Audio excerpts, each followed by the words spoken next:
مدینے کے اہل مدینہ میں سے 70 لوگ اس کی توبہ کو تقسیم کیا جائے اور 70 لوگوں کے لیے اس کی توبہ کافی ہو جائے۔ اس نے توبہ نصوحہ کی تھی۔ جب توبہ نصوحہ کی تو رب نے فرمایا کہ جب تمہیں توبہ نصوحہ کی نعمت مل جائے گی پھر پروردگار عالم تمہارے گناہوں کو تم سے دور کر دے گا۔ وہ بدکارہ عورت جس نے گناہ کیا تھا، برائی کا ارتکاب کیا تھا، جب سچے دل سے توبہ کی میرے لاجواب نبی نے خود اس کی نماز جنازہ پڑھائی۔ اس سے بڑھ کر اس کے لیے اعزاز کیا ہو سکتا ہے؟ اور آئے ایک اور واقعہ سنیں۔ حضرت حسن بصری رحمۃ اللہ تعالیٰ علیہ کا زمانہ ہے۔ ایک ماں اپنے نوجوان بیٹے کے چار جنم سے بڑی پریشان ہے۔ اس کا نوجوان بیٹا ہے، وہ دنیا کی لاہ و لعب میں مصروف رہتا ہے، آخرت کی اسے کوئی جو ہے وہ فکر نہیں، نماز اور روزے کا نام نہیں لیتا، ہر وقت فضول کاموں میں اپنی زندگی کو بسر کرتا رہتا ہے۔ ماں کے دل میں رحم آتا ہے، وہ اپنے بیٹے نوجوان کو لے کے حضرت خواجہ حسن بصری رحمۃ اللہ تعالیٰ علیہ کی بارگاہ میں جاتی ہے۔ جا کے عرض کرتی ہے حضور یہ میرا نوجوان بیٹا ہے، اسے بیعت بھی فرمائیں اور اس کی توبہ بھی کرائیں۔ جب ماں حضرت خواجہ حسن بصری سے یہ التجا کر رہی ہے، بیٹا توبہ کرنے سے بیعت کرنے سے انکار کر دیتا ہے۔ حضرت خواجہ حسن بصری رحمۃ اللہ تعالیٰ علیہ آپ سے فرماتے ہیں کہ اسے لے جاؤ، اس کی توبہ قبول ہونے والی نہیں ہے۔ وہ بوڑھی عورت اپنے نوجوان بیٹے کو لے کے چلی جاتی ہے۔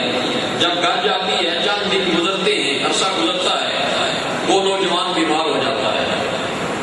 بیمار جب ہوتا ہے اس کے دل میں یہ خیال آتا ہے کہ میں ایک ایسا بد نصیب آدمی ہوں کہ جو اللہ کے مقبول بندے کی بارگاہ سے دھتکار دیا گیا۔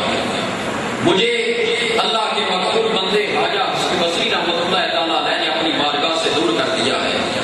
جب میں رب کے بندے کی بارگاہ میں رسائی حاصل نہیں کر سکا تو میں کون سا منہ لے کے پروردگار عالم کی بارگاہ میں جاؤں گا؟ یہ سوچ کے وہ بستر مرض پہ پڑ جاتا ہے۔ دن بہ دن بیماری زور کرتی جاتی ہے، زندگی کے دن ختم ہوتے جاتے ہیں، اس کا آخری وقت قریب آ جاتا ہے۔ جب آخری وقت قریب آ جاتا ہے، دل میں یہ خیال رہتا ہے، ہر وقت آنکھوں سے آنسو جاری رہتے ہیں۔ جب یہ خیال آتا ہے، خیال اسے دن بہ دن کمزور کرتا چلا جاتا ہے۔ اس کی موت کا وقت قریب آ جاتا ہے۔ جب موت کا وقت قریب آتا ہے تو اس بوڑھی ماں کو قریب بلاتا ہے، بلا کے کہتا ہے میری ماں تو مجھے اللہ کے محبوب بندے کی بارگاہ میں لے کے گئی تھی، میں نے اس کی بارگاہ میں جا کے توبہ کرنے سے انکار کر دیا تھا، اللہ کے محبوب بندے نے مجھے اپنی بارگاہ سے دھتکار دیا تھا۔ اے میری ماں اب میں بڑا بد نصیب انسان ہوں، میں بڑا بدبخت بندہ ہوں جو اللہ کے بندے کی بارگاہ میں بھی جو ہے وہ رسائی حاصل نہیں کر سکا۔ اے میری ماں میری موت کا وقت قریب آ گیا ہے، میری بات سن، میں تجھے وصیت کرتا ہوں کہ جب میری موت واقع ہو جائے، میری روح میرے جسم سے پرواز کر جائے تو کیا کرنا، میری میت کو میرے جسم کو چارپائی سے بستر سے نیچے گرا لینا، میرے گلے میں کپڑا ڈال لینا اور کپڑا ڈال کے مجھے کوفے کی گلیوں میں گھسیٹنا اور اعلان کرنا کہ جو اللہ کا نافرمان ہوتا ہے اس کا یہی حال ہوتا ہے، اور پھر کوفے کے گلی کوچوں میں گھسیٹ کر مجھے دور کہیں جنگل میں لے جانا، وہاں گڑھا کھود کے میری میت کو وہاں دفنا دینا اور دفنا کے میری قبر کے اوپر کھڑے ہو جانا، شاید تیرے قدموں کی برکت سے اللہ میرے گناہ کو معاف فرما دے۔ وہ ماں کو بیٹا وصیت کرتا ہے، اس کے بعد اس کی روح جس میں عنصر سے پرواز کر جاتی ہے، جب موت واقع ہو جاتی ہے، ماں اس کی میت کو زمین کے اوپر گرانا چاہتی ہے، دروازے پہ دستک ہوتی ہے، ماں دروازہ جب کھولتی ہے دیکھتی کیا ہے کہ اللہ کا محبوب بندہ خواجہ حسن بصری رحمۃ اللہ تعالیٰ علیہ دروازے پہ کھڑے ہیں۔ وہ میت کرتی ہے، اے اللہ کے بندے، اے حضرت خواجہ حسن بصری آپ کی آمد کیسے ہوئی؟ آپ نے ارشاد فرمایا ہے بھائی میں خود نہیں آیا بلکہ مجھے بھیجا گیا ہے، میرے رب نے مجھے ارشاد فرمایا ہے کہ جاؤ اس بھائی کے بیٹے نے ایسے سچے دل سے توبہ کی ہے، اے حسن بصری جاؤ اس کی تجہیز و تدفین کا اہتمام بھی کرو، اس کی نماز جنازہ بھی پڑھاؤ۔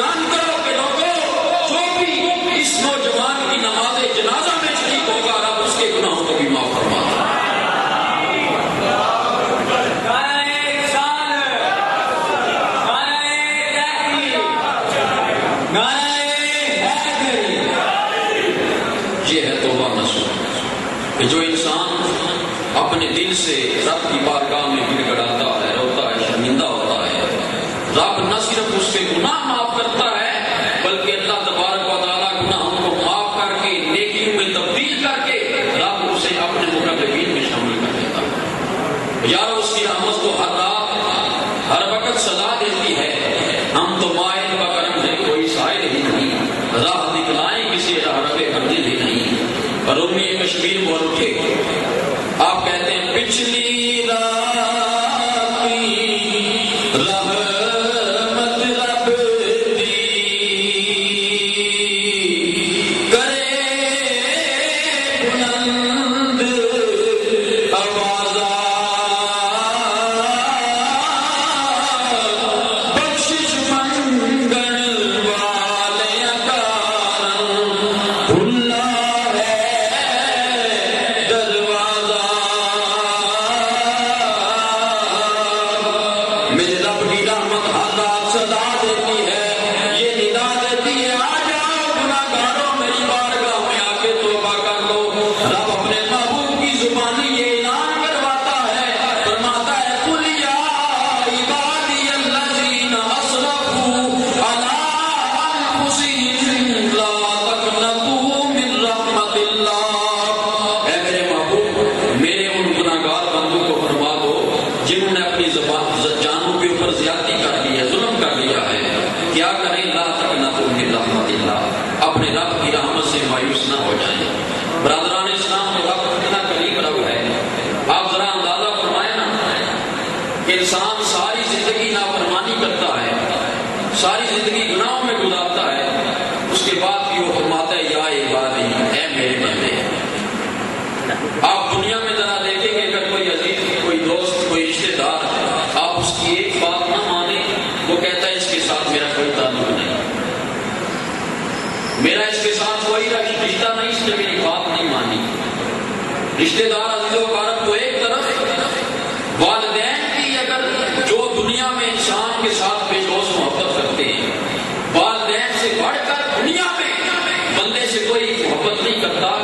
اگر انسان اپنے والدین کی نافرمانی کرتا ہے، ایک نافرمانی کرتا ہے تو والدین بھی اخبارات میں یہ اشتہار دے دیتے ہیں کہ یہ ہمارا نافرمان ہے، ہم اس کے قول و فعل کے ذمہ دار نہیں، ہم اسے جائیداد سے آگ کرتے ہیں، آج کے بعد ہمارا اس کا کوئی تعلق نہیں۔ اگر بندہ ایک نافرمانی کرتا ہے اپنے والدین کی، والدین اس سے رشتہ توڑ دیتے ہیں، دوست اور احباب اس سے رشتہ توڑ دیتے ہیں، اس سے ناطہ توڑ دیتے ہیں، لیکن وہ کریم رب کتنا رحیم ہے کہ بندہ اگر ساری زندگی کی نافرمانی کرتا رہے، گناہوں میں زندگی بسر کرتا رہے، پھر بھی اپنے محبوب کی زبانی کہتا ہے، محبوب بھی نے فرما دو یا عبادی، اے میرے بندو۔ اللہ فرماتا ہے اے میرے بندے، ساری زندگی گناہ کرتا رہے، ساری زندگی برائیاں کرتا رہے، لیکن میں یہ نہیں کہوں گا کہ میرا تیرے ساتھ کوئی رشتہ نہیں۔ اے میرے بندے، اگر تو گناہ بھی کرتا ہے، برائیاں بھی کرتا ہے، یا عبادی، پھر بھی تو میرا بندہ ہے۔ جو رب اتنی نافرمانی کے بعد بھی اپنا رشتہ ابدیت بندے سے نہیں توڑتا، اس رب سے بڑھ کر رحیم اور کون ہو سکتا ہے؟ اور پھر کھڑی کی روح یہاں بھی تڑپی اور کہنے لگے ایک گناہ میرا ماں پیو دیکھے دے دے دیس نکالا، لکھ گناہ میرا مولا ویکھے بروبر دے پاون والا۔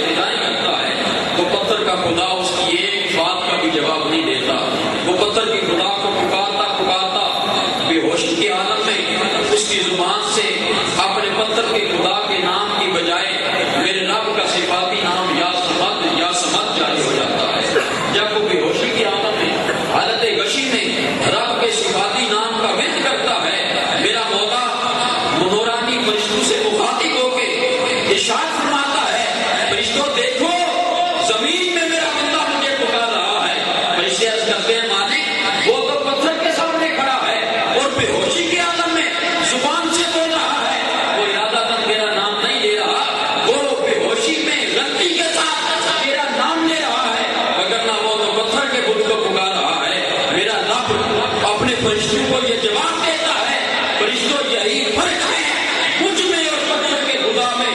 پتھر کے خدا کو اگر ساری زندگی میں پکارتا ہے وہ اس کی ایک بات کا بھی جواب نہیں دے گا۔ میں وہ رب ہوں کہ کوئی بھول کر بھی مجھے یاد کرتا ہے، میں اسے بھی نواز دیتا ہوں۔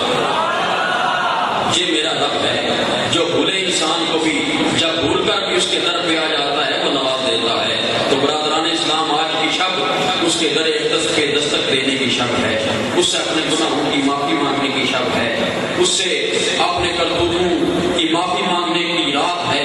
پروردگار عالم کے حبیب صلی اللہ علیہ وسلم نے ارشاد فرمایا، جو ہی شعبان کی 15ویں رات کا سورج غروب، دن کا سورج غروب ہوتا ہے، شام طلوع ہوتی ہے، میرا رب اپنی شان قدرت کے مطابق آسمان دنیا کے اوپر ایک نزول جلال فرماتا ہے اور رب کائنات اعلان کرتا ہے کوئی بخشش مانگنے والا میں اس کے گناہوں کو معاف فرما دوں، ہے کوئی رزق طلب کرنے والا میں اسے رزق، اس کی جھولی رزق چھپا دوں، ہے کوئی مصیبتوں میں مبتلا میں اس کی مصیبتوں کو دور کر دوں، ہے کوئی خدا پریشانی میں مبتلا میرا رب ساری رات ندائیں دیتا رہتا ہے حتیٰ کہ صبح کا سورج طلوع ہو جاتا ہے۔ برادران اسلام، رب کی رحمت اپنے دروازے کھولے، ہم گناہگاروں کو صدائیں لگا رہی ہے کہ گناہگاروں آ جاؤ میرے در پہ آ کے اپنے گناہوں کی معافی مانگ لو۔